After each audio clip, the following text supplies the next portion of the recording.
Sénégal ñuy topp émission bi di édition du soir. Voilà ni nga ko waxee les Sénégalais de la diaspora ñu ngi ñuy suivre également sur suñu ay plateforme di YouTube ak Facebook. Ibrahima gannaaw ba nga xamante ne démb gis nañu li nga xamante ne moom moo xew ca poste tey situation bu jéggi dayoo tax ëttu yéenekaay yëpp xëyee ko tey ji ndax poste dafa toll moment boo xamante ne mënatuñ koo dialyse mënatuñ koo perfuser. Merci beaucoup Awa dama lay ñaan rek quelques secondes. Pour passer un message à l'endroit de nos blessés. Ils ont été victimes d'agressions disproportionnées des forces de l'ordre. Démb bëri na ñoo xam ne ils étaient accueillis dans les hôpitaux et structures sanitaires. Dont la majeure partie étaient des femmes maanaam ay jigéen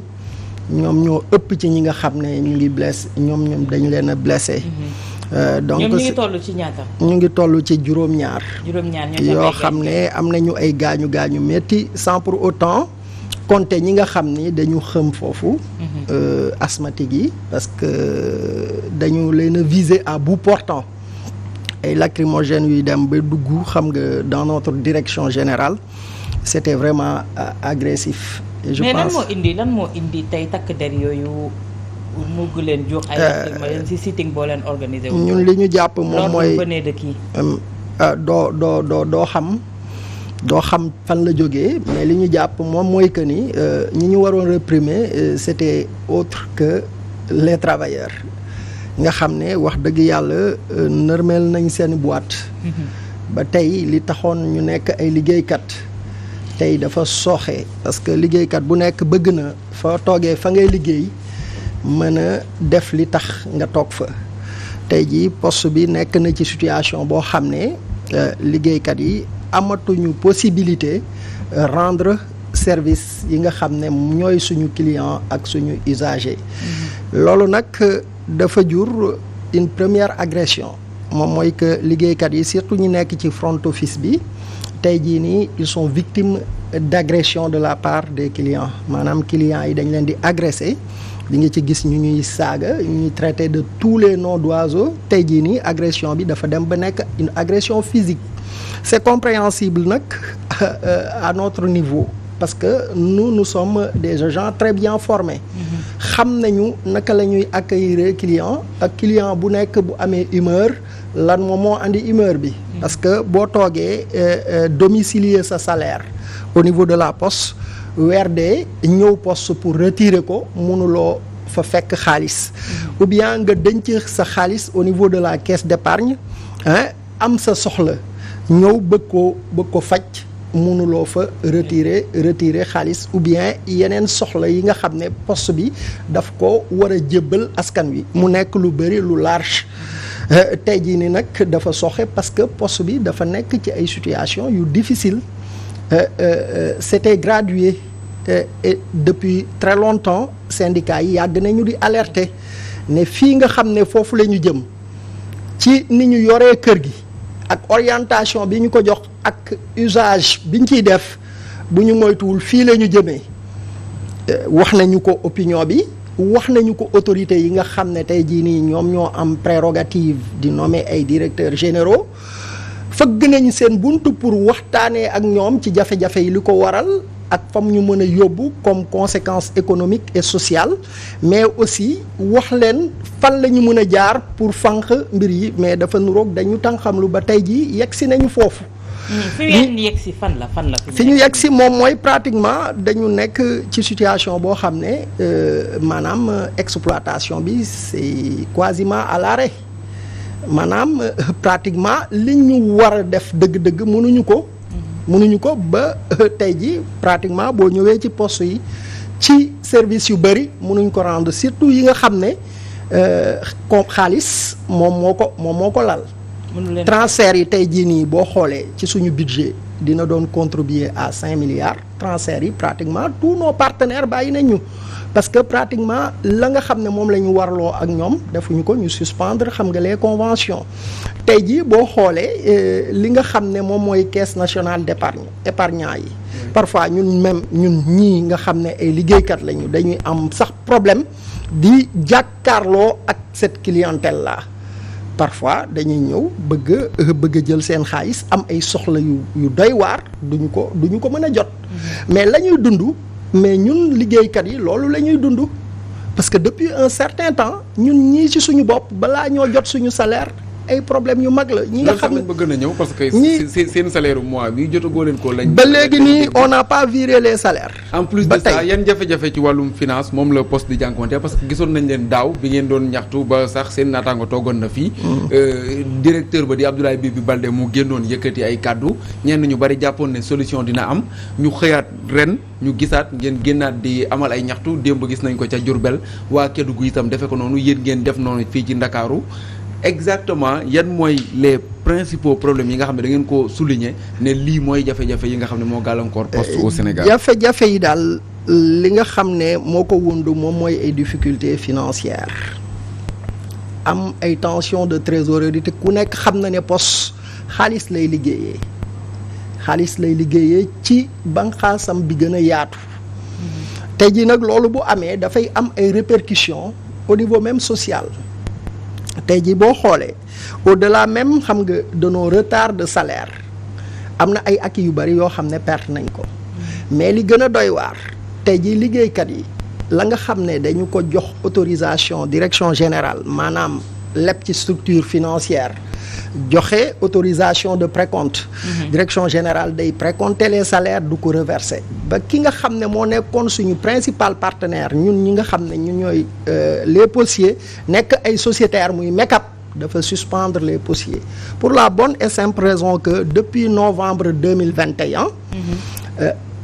direction générale reversé wul MECAP ci li nga xam ne moom lay précompter liggéeykat yi en termes de remboursement de prêts mais de cotisation ci épargne bi mais boo xoolee suñu institution de prévoyance maladie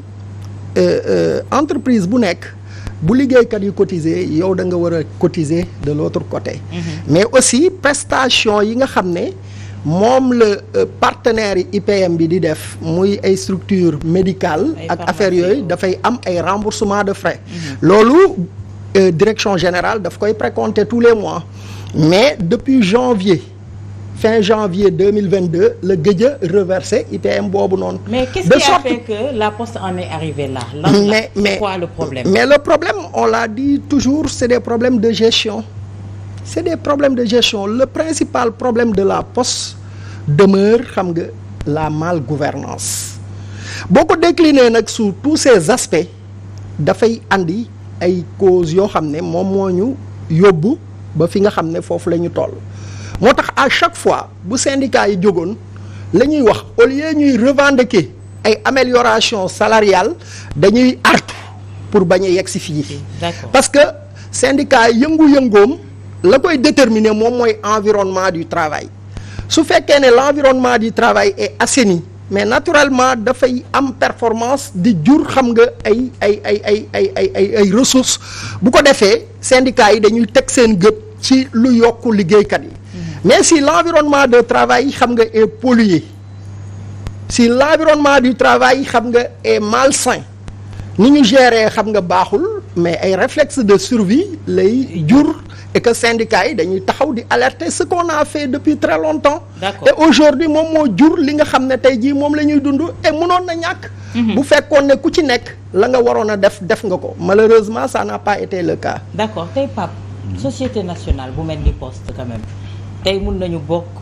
wax ne bokk na ci patrimoine Sénégal ni mu ko waxee syndicaliste yi yàgg nañu artu nee nañu cause bi mauvaise gestion la te ñi nga xam te ne ñoo di kilifa njaboote leen dégg nañu seen coow loolu ndax c'est fait sciemment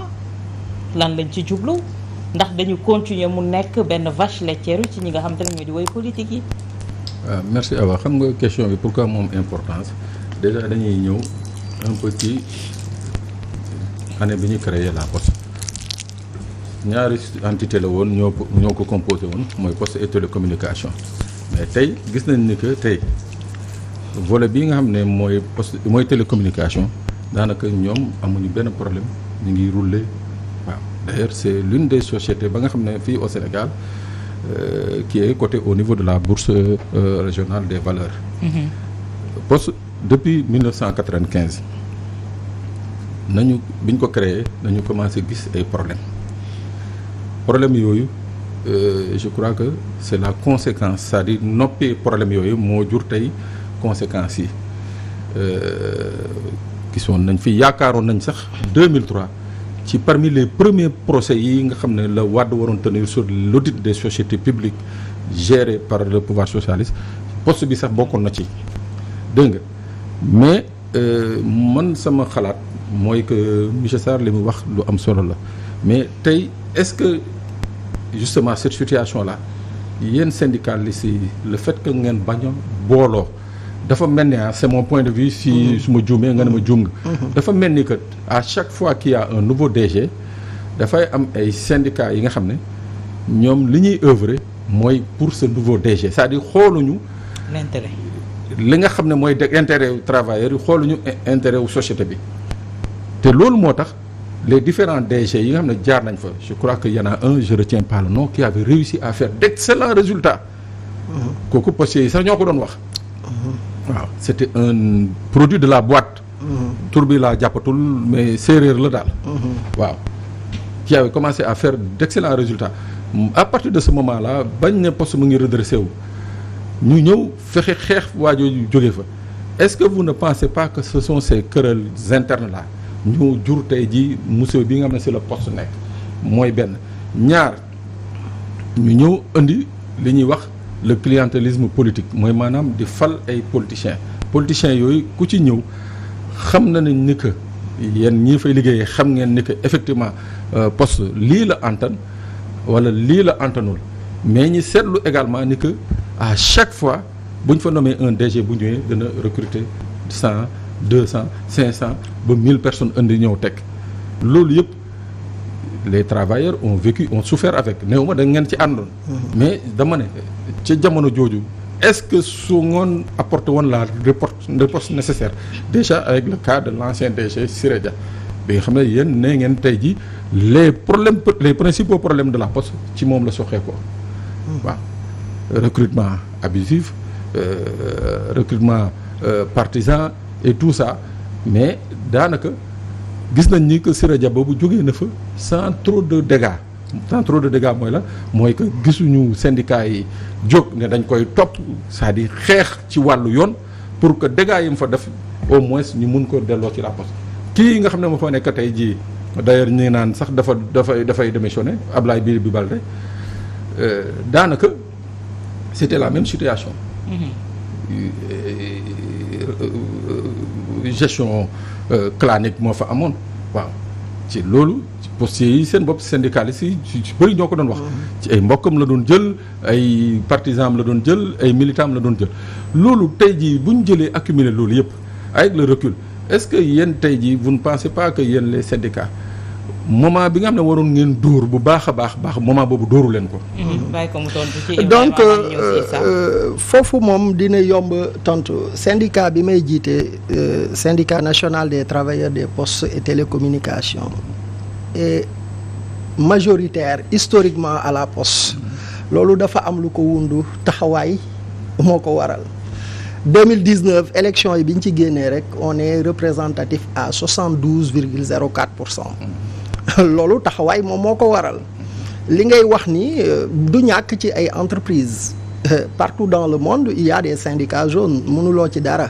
direction générale yi dañuy inféoder ay syndicats.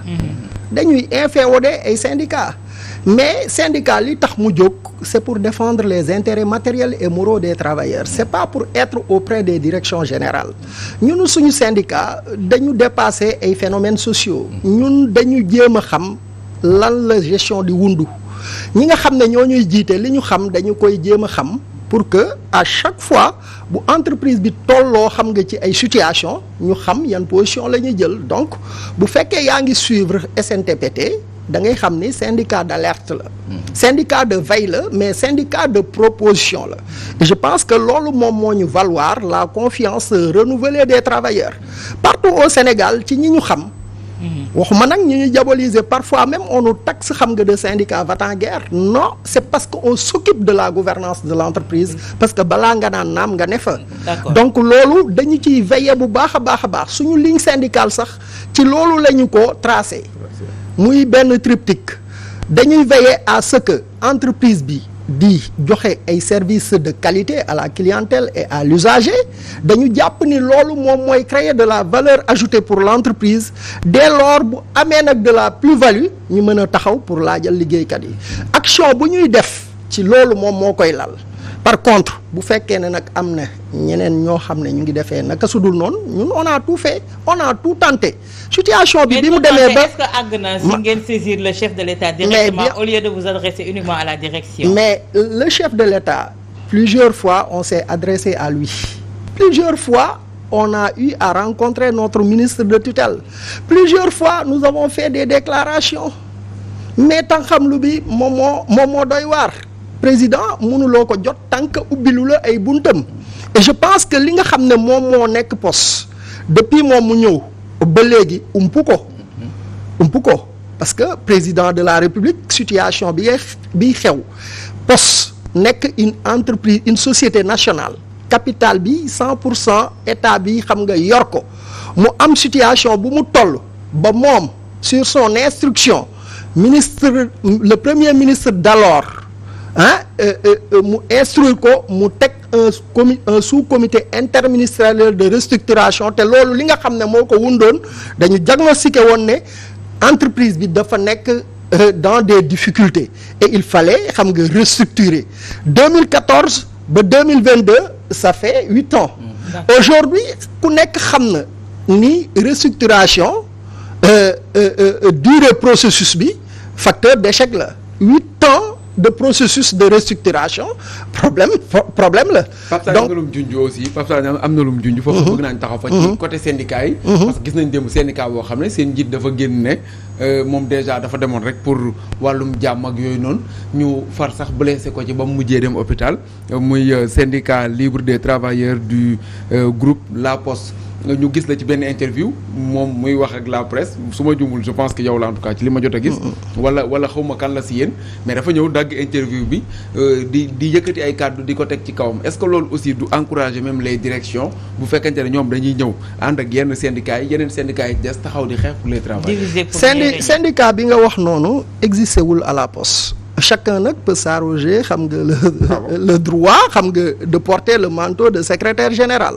En tout cas, je vous dis, vous êtes journaliste, vous pouvez vérifier, ce syndicat-là n'existe pas à la Poste. Parce que syndicat, balaa ngaa exister, war nga am récépissé. Ku koy délivrer, c'est le ministère de l'Intérieur. Vous pouvez faire vos investigations et que bëri na Poste. Et que direction générale day cautionner yu mel noonu. Léegi nag situation kër gi toll na foo xam ne wax dëgg yàlla la nga xam ne moom la nit ñi doon nangu combien de fois on m'a agressé dans des activités ñu toog di dénoncer on m'agresse. Mais léegi liggéeykat yi mënatuñu nangu lool bu ñu toogee ba tey jii nii bu ñu bëggee fayeku seen salaire duñ ko mën a fay li ñu doon am di ko perte seen sutura di uññeeku tey jii bu ñu toogee di gis ñu mel noonu xam nga di taxaw naturellement dinañ leen def luñ leen war ta def donc peut-être loolu la mais quant à man moi je suis pas dans ça parce que je suis au-dessus de la mêlée moi je représente le personnel du groupe La Poste. D'accord. Et que standing boobu noonu taxawaay la laaj quant à nag ñeneen am yeneen posture xam nga am yeneen taxawaay kooku ñoom ñooy assumer la responsabilité et que les travailleurs aussi peut-être mën nañu solder seen compte ak ñoom. d'accord dinañ ci dellu si waat léegi mais Issa tey jii société nationale bu mel ni Poste nee nañu tapé nañu à toutes les portes fi mu nekk nii ñu seetaan ba mu àgg ci cappaandaw li tey jii est-ce que du seetaan wala dafa am beneen bànqaas bu ñu bëgg a teg.